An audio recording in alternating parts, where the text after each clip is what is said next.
Cyber crime के मूल account के खिलाफ राज्य सरकार द्वारा, डीजीपी श्री द्वारा और सूरत पुलिस कमिश्नर साहब द्वारा एक ड्राइव का आयोजन किया गया था। उसके अंतर्गत सूरत पुलिस मूल अकाउंट होल्डरों को ढूंढ के साइबर क्राइम माफियाओं के खिलाफ एक सख्त कार्यवाही कर रही है। इसके अन्वय सूरत क्राइम ब्रांच के पुलिस इंस्पेक्टर SN परमार और उनकी टीम के PSI कुमार और मेरे को एक इन्फॉर्मेशन मिली थी कि इस मूल राजस्थान सुजानगढ़ के रहने वाले मुकेश स्वामी बाबू जगूराम काबे, जो दोनों राजस्थान के रहने वाले हैं और अभी सूरत में सावरिया क्रिएशन ग्लोबल टेक्सटाइल मार्केट में कपड़े की आड़ में एक साइबर क्राइम का बड़ा फ्रॉड कर रहे हैं।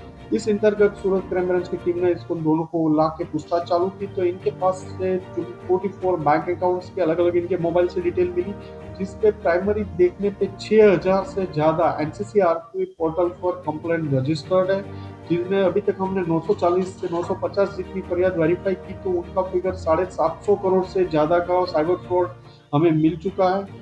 इन दोनों की पूछताछ में एक विद्या प्रदान धर्मा फाउंडेशन NGO का सूरत का नाम आया, जो 2024 में इन लोगों ने खोली थी, और इसके जो दो डायरेक्टर है मितेश पाटिल और आशीष दलजीत शर्मा, इन दोनों को भी अरेस्ट किया गया। इनकी भी पूछताछ चालू है। ये 4 और इनके साथ एक वांटेड आरोपी है दिनेश केलका। ये सब 5 लोगों ने मिलकर नवंबर 2024 में ये विद्या प्रदान धर्मा फाउंडेशन एक NGO खोला गया था, जिसका पर्पस था एजुकेशन के लिए, और ये लोग इसकी आड़ में साइबर फ्रॉड कर रहे थे। विद्या प्रदान धर्मा फाउंडेशन के 20 से ज्यादा करंट अकाउंट अलग अलग बैंकों में पाए गए हैं और उनकी पूछताछ इस बारे में चालू है। ये प्राइमरी इन्वेस्टिगेशन में पता चला कि ये लोग जो पैसा विद्या प्रदान फार्मा में आता था साइबर फ्रॉड का, ये नेपाल का एक शिम्बो करके था, जो आधार कार्ड अपडेट के लिए, फिर RTO चलन की कॉपी, KYC अपडेट, इन अलग अलग APK बना के लोगों को भेजता था और उनके अकाउंट में जो पैसा था वो फ्रॉड से ये लोग ले लेते थे। वो पैसा ट्रांसफर अलग अलग अकाउंट से विद्या प्रदान धर्मा फाउंडेशन में आता था। वहां से ये लोग USDT खरीद के नेपाल के शिम्बो को ट्रांसफर करते थे और आगे करते थे। इसके अलावा मुकेश स्वामी का एक इंटरनेशनल दूसरा नेटवर्क नेपाल के अलावा कंबोडिया, बैंकॉक, थाईलैंड का भी मिला है।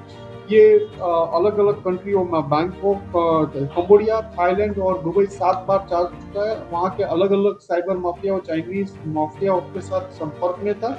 उनके साथ मिलके ये अलग अलग म्यूल अकाउंट लेके उनको ये सारे APK फाइल भेज के लोगों को साइबर फ्रॉड का जो पैसा आता था वो एक NGO Penganga urban cooperative society में इनका अकाउंट में ये ट्रांसफर होता था, और ये सारा पैसा वहाँ पार्क होने के बाद इनको अलग अलग वॉलेट के थ्रू USDT में चाइनीज लोगों को ट्रांसफर किया जाता था।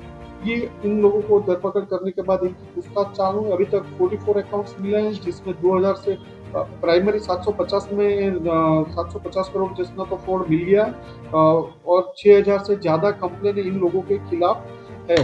पे इन पे आउट, जो एक ही पे आउट में एक बैंक अकाउंट होता है, उसमें पर डे की लिमिट 5 करोड़ जैसी है, वो 22 से ज्यादा पे आउट अकाउंट मिले हुए, जिसके पर डे के ट्रांजेक्शन 5 करोड़ से ज्यादा होते हैं। ये APK इनके मोबाइल से काफी APK के मैसेजेस, फाइल और स्क्रीन मिररिंग, तो ये बैंक OTP के काफी मैसेज मिले हैं।